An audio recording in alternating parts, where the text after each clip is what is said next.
Rory? We just broke up. Something that I think I've referenced before in this retrospective is the fact for the longest time I tended to skip season 1 when it came to marathoning the show. Well, we've now come to the reason why.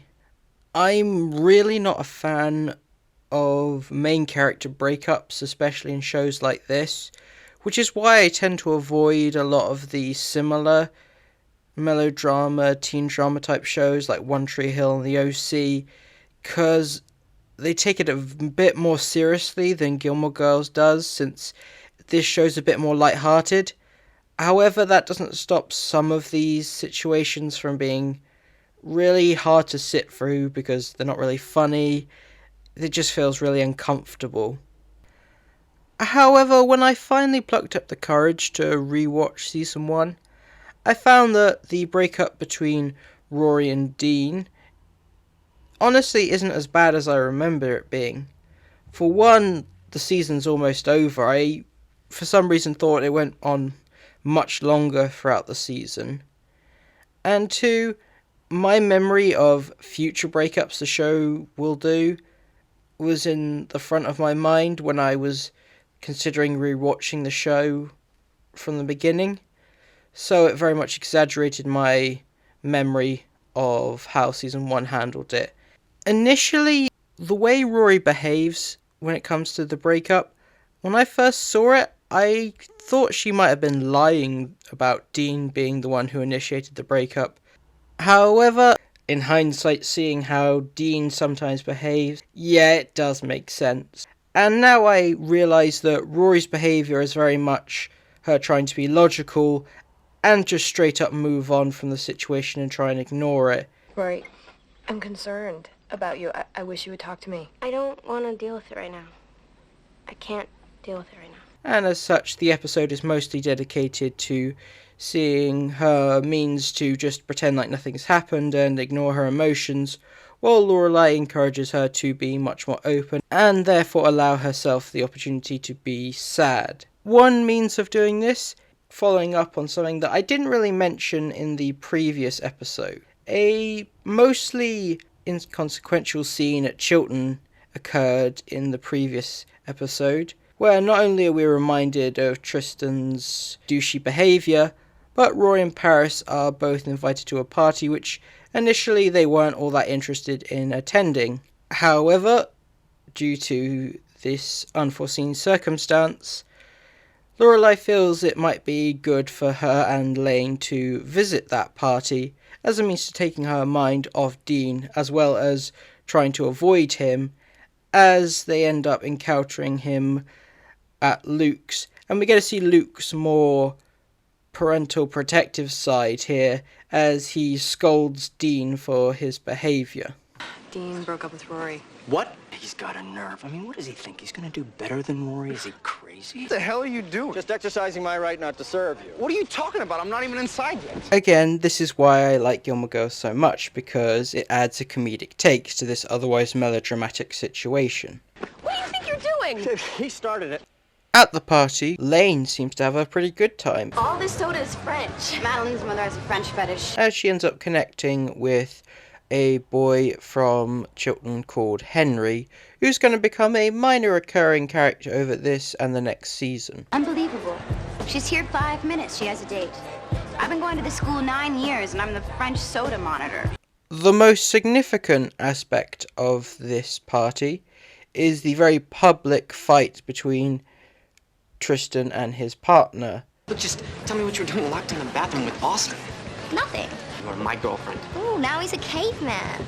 Despite their very conflicting nature, Rory decides to comfort him. So where's your boyfriend tonight? He's not my boyfriend anymore. That sucks. Yeah, it does suck. Which leads to them in a very emotional state. This was another one of the aspects I really didn't like about this episode. The implication that Rory may have been developing feelings for Tristan. However, again, in hindsight, I realise this is a result of her not expressing her emotions, and therefore not knowing how to deal with it, because she clearly never was going to get with Tristan. That was quite clear from the outset, as we're 16 episodes into season 1, and this is the first point we've seen any sort of likability or sympathetic moment for Tristan as a character. It was never going to work out. There is a future example of this type of relationship that is done much better later on, and I can see why Rory ends up developing actual feelings for that person. Here, however, it was never going to work out, and I'm glad that it never does end up going anywhere between these two, as ultimately this kiss serves to make Rory realise that she needs to let out her emotions and allow herself to be sad. I'm ready to wallow now.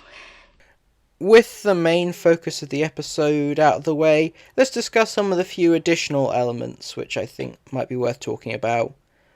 Firstly, we have the continuation of the previous episode's plot regarding Luke and Rachel, and it's nice to see her trying to be more committed in her goal at making the relationship work this time. So, she seems pretty comfortable here, huh? Yeah, well, she always could just fit in places, you know. It's a talent of hers. And it's possibly down to this rekindling that Lorelai decides to pay a visit to Max, who was slowly being re-established as a plot point over the previous episodes. I really miss you. Do you want to come in? Yes. And the two of them decide to have a very simple conversation about where they are as a couple. Or not, as the case may be. Just in case this comes up later, I did not come here for this. Okay. Oh, this is crazy. I don't see you for months, and then all of a sudden... Ding dong, Avon lady. It's insane. Completely. Well, I certainly did not come over here for that. Okay, definitely more than just a simple conversation. Yep, it turns out we're now into the second phase of Max and Lorelai as a couple.